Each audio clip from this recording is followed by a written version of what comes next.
Hello students, welcome to USL India. आज मैं सूरज चौधरी एक और इन्फॉर्मेटिव वीडियो के साथ आपके सामने आ चुका हूं। आज की इस वीडियो में हम बात करने वाले हैं रशिया की एक फेमस स्टेट मेडिकल यूनिवर्सिटी के बारे में, जिसका नाम है इरकुट्स्क स्टेट मेडिकल यूनिवर्सिटी, जो लोकेटेड है रशिया के इरकुट सिटी में। इसकी स्टैब्लिशमेंट मानी जाती है 1919 की, मतलब ये 100 साल से ज़्यादा पुरानी यूनिवर्सिटी है। और ये यूनिवर्सिटी साइबेरिया रीजन की एक ओल्ड मेडिकल यूनिवर्सिटी है। हिस्ट्री और इस्टेब्लिशमेंट के पॉइंट ऑफ व्यू से ये यूनिवर्सिटी स्ट्रॉन्ग लगती है, लेकिन MBBS अब्रॉड के लिए इंडियन स्टूडेंट्स के पर्सपेक्टिव से अगर मैं बात करूं तो यहाँ कुछ इंपॉर्टेंट प्रैक्टिकल चैलेंजेस भी हैं जो इग्नोर किए नहीं जा सकते।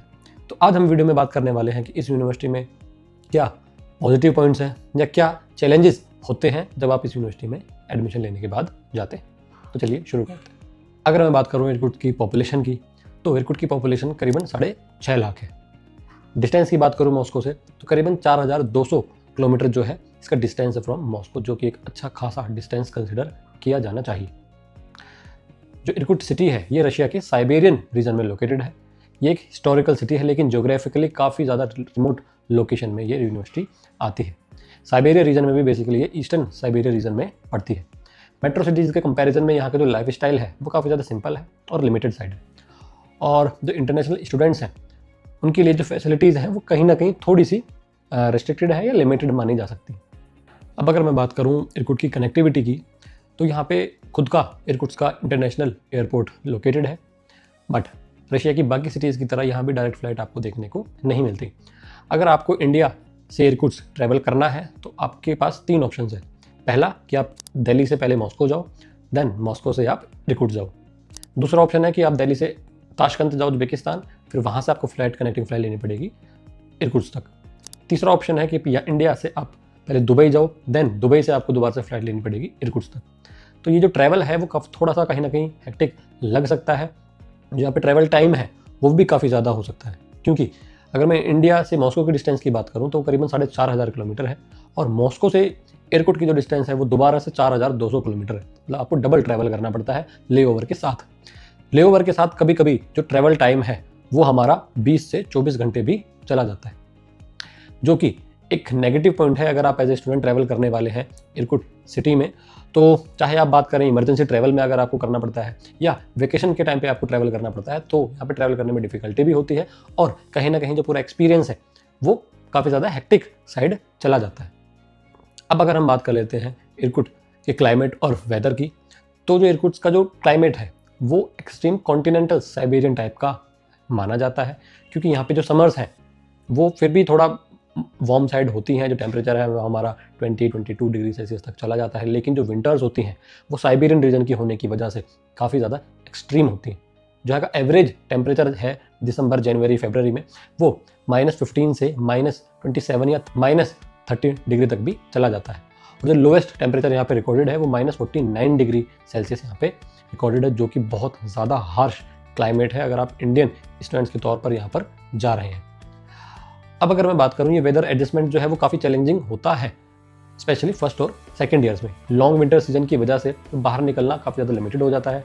लाइफ स्टाइल जो है वो हमारी इंडोर रह जाती है, जो कि बच्चे के कहीं ना कहीं मेंटल एडजस्टमेंट के लिए बच्चे को टफ बनाती है, और चैलेंजेस जो है बच्चे को वेदर के साथ काफ़ी फेस करने पड़ते हैं। अब अगर मैं यूनिवर्सिटी के ओवरव्यू की बात करूँ तो Irkut state medical university government medical university है। एकेडमिक यहाँ का ट्रेडिशनल रशियन पैटर्न पर बेस्ड है। इंफ्रास्ट्रक्चर फंक्शनल है, लेकिन मॉडर्न यूरोपियन स्टाइल यूनिवर्सिटी जैसा कहीं ना कहीं इसको नहीं कंसिडर किया जा सकता।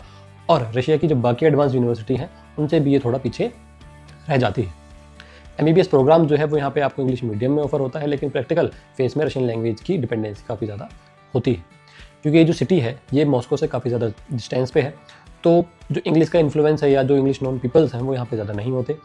जो पॉपुलेशन है वो 99% या मैं कहता हूँ 100% भी जो है वो सिर्फ रशियन स्पीकिंग लोग ही यहाँ पर रहते हैं। अब अगर मैं बात कर लेता हूँ MBBS कोर्स और एकेडमिक्स की, तो MBBS का कोर्स जो यहाँ पे ऑफर किया जाता है वो 6 ईयर्स का ही किया जाता है, जो कि NMC गाइडलाइंस को फॉलो करता है 5+1 के करिकुलम में।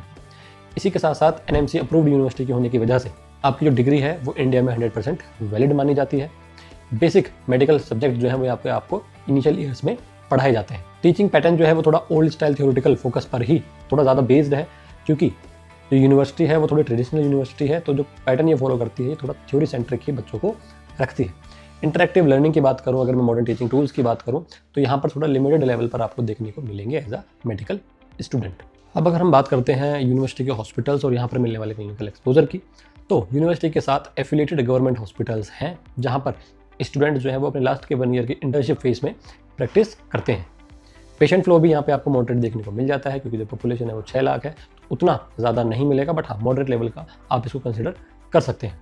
इसी के साथ साथ क्लिनिकल फेज में जो रशियन लैंग्वेज की जो इंपॉर्टेंस होती है वो काफ़ी ज़्यादा हो जाती है। जैसे मैंने पहले भी बताया कि अगर आप MBBS के लिए एडमिशन लेने जा रहे हैं तो आपको प्रॉपर रशियन लैंग्वेज की क्लासेज यहाँ पे आपको देखने को मिलती हैं। बट सीखना ना सीखना सिर्फ आप पे डिपेंड करता है कि अगर आप सीखते हैं तो आप हमेशा एक एडवांटेजियस साइड पर ही होंगे, क्योंकि जब आप फील्ड पे उतरोगे वहाँ पे जो रशियन लैंग्वेज है वो मस्ट हो जाती है अगर आप वहाँ के नेटिव से इंटरेक्ट करते हैं, स्पेशली तब जब एक सिटी जो है वो मॉस्को जैसी कैपिटल के आसपास नहीं है, एक थोड़ा ज़्यादा डिस्टेंस पे वहाँ से बसी हुई है। वहाँ पे नेटिव जो है वो सिर्फ रशियन लैंग्वेज में ही प्रेफर करते हैं।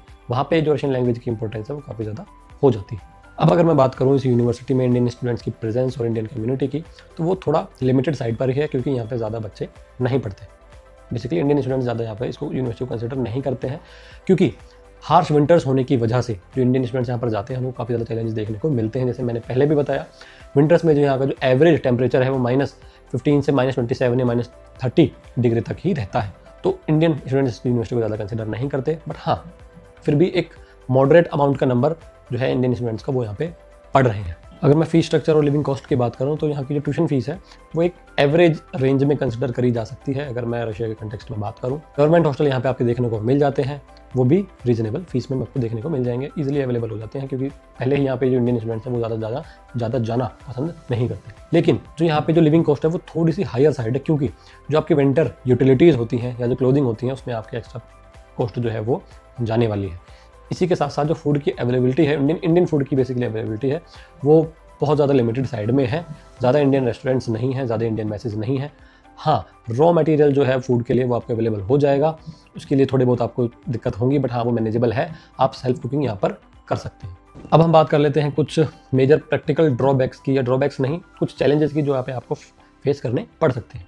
इरकुट जो है वो जोग्राफिकली काफ़ी ज़्यादा दूर लोकेटेड है रशिया की कैपिटल मॉस्को से, जो ट्रैवल को काफ़ी ज़्यादा डिफिकल्ट साइड कर देता है। जैसे मैंने बताया वीडियो में पहले कि जो डिस्टेंस है मॉस्को से वो 4200 किलोमीटर है, तो आपका जो ट्रैवल टाइम है वो ऑलमोस्ट डबल से भी ज़्यादा लगने वाला है अगर आप इस यूनिवर्सिटी में जाते हैं। सिटी की अगर मैं बात करूँ तो सिटी मेट्रो टाइप्ड नहीं है, उस तरह से डेवलप्ड नहीं है, जिसकी वजह से जो लाइफ स्टाइल है या जो एक पर्सनैलिटी एडवांसमेंट है बच्चे का वो थोड़ा लिमिटेड साइड ही रह जाता है। तीसरा पॉइंट आता है सबसे इंपॉर्टेंट, क्लाइमेट। यहाँ का क्लाइमेट है वो बहुत ही ज़्यादा एक्सट्रीम, विंटर्स यहाँ पे बहुत ज़्यादा हार्श होती हैं, तो इंडियन स्टूडेंट्स के लिए ये वेदर जो है वो बिल्कुल भी आइडियल नहीं माना जा सकता। स्पेशली अगर आप साउथ इंडिया से जाते हैं या नॉर्थ इंडिया की किसी सिटी से जा रहे हैं, स्टेट से जा रहे हैं, तो आपको अच्छी खासी दिक्कत यहाँ पे फेस करने को मिलने वाली है। इसी के साथ साथ जो क्लिनिकल एक्सपोजर है वो भी मेट्रो सिटीज़ के कंपैरिजन में काफ़ी कम होता है। रशियन लैंग्वेज की डिपेंडेंसी यहाँ पे ज़्यादा हो जाती है, क्योंकि जो सिटी है वो उतनी ज़्यादा मॉडर्न नहीं है या मॉस्को के नियर बाय नहीं है, तो यहाँ के जो नेटिव्स हैं वो ज़्यादा इंग्लिश के यूज टू नहीं होते, वो नेटिव लैंग्वेज रशियन में ही बात करते हैं। उस टाइम पे जो रशियन लैंग्वेज की डिपेंडेंसी है वो आपको काफ़ी ज़्यादा यहाँ पे देखने को मिलने वाली है। अब अगर मैं बात करूँ FMG या नेक्स्ट के परस्पेक्टिव से, तो यूनिवर्सिटी का जो थ्योरेटिकल पार्ट है वो स्ट्रॉन्ग है, क्योंकि वो बेस्ड है ट्रेडिशनल रशियन एजुकेशन सिस्टम पर। बट कहीं ना कहीं यूनिवर्सिटी जो है वो प्रैक्टिकल नॉलेज में पीछे रह जाती है, जो कि एक ड्रॉबैक हो जाता है अगर आप इंडिया में आके FMG देने वाले हैं। तो लास्ट ईयर का 2025 का जो यहाँ पे FMG रेशियो है वो 25% है। 44 स्टूडेंट्स ने एग्ज़ाम दिया था, 11 स्टूडेंट्स यहाँ से पास आउट हो चुके हैं। 44 स्टूडेंट्स इसलिए, जैसे मैंने पहले भी बताया वीडियो में, हार्श विंटर्स होने की वजह से जो स्टूडेंट्स हैं वो इस सिटी को या इस यूनिवर्सिटी को अवॉइड ही करते हैं। कुछ बच्चे चले जाते हैं जिनको ज़्यादा नॉलेज नहीं होती, या जो कंसल्टेंट हैं उनको मैनिपुलेट कर देते हैं, वहाँ पे जाके उनको चैलेंजेस फेस करने पड़ते हैं। तो लिमिटेड अमाउंट ऑफ स्टूडेंट्स जो हैं वही यहाँ पर जाते हैं।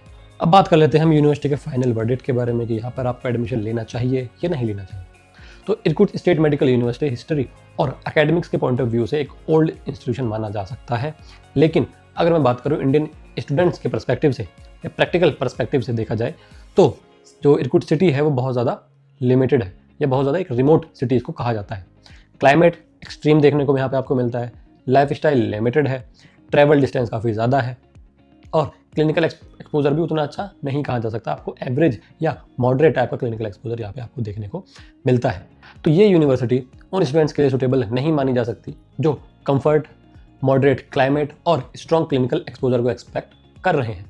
बट हाँ, अगर कोई स्टूडेंट एक्सट्रीम वेदर और रिमोट लाइफस्टाइल के लिए मेंटली प्रिपेयर्ड है तभी इस ऑप्शन को आप कंसिडर करें, नहीं तो सेम बजट में काफ़ी ज़्यादा अच्छी यूनिवर्सिटीज़ आपके लिए अवेलेबल हैं, चाहे वो मॉस्को के नियर बाई सिटीज़ में हो, सेंट पीटर्सबर्ग की नियर बाई सिटी में हो। वहाँ पे आपको अच्छे खासे ऑप्शंस मिलते हैं देखने को। बजट हो सकता है आपका सेम रहे या थोड़ा बहुत ऊपर या नीचे हो सकता है। मेडिकल एक्सपोजर आपको अच्छा मिलेगा, सारी चीज़ें वहाँ पे आपके लिए बेस्ट हो सकती हैं। तो अगर आप भी इरकुट स्टेट मेडिकल यूनिवर्सिटी में एडमिशन लेना चाहते हैं या इसके बारे में डिटेल इन्फॉर्मेशन जानना चाहते हैं, या रशिया की बाकी यूनिवर्सिटीज़ के बारे में डिटेल इन्फॉर्मेशन जानना चाहते हैं और एडमिशन लेना चाहते हैं, तो आज ही कॉन्टैक्ट करें EOCL इंडिया को, और ऐसी इन्फॉर्मेटिव वीडियोज़ देखने के लिए EOCL इंडिया के यूट्यूब चैनल को आज ही सब्सक्राइब करें। Thank you.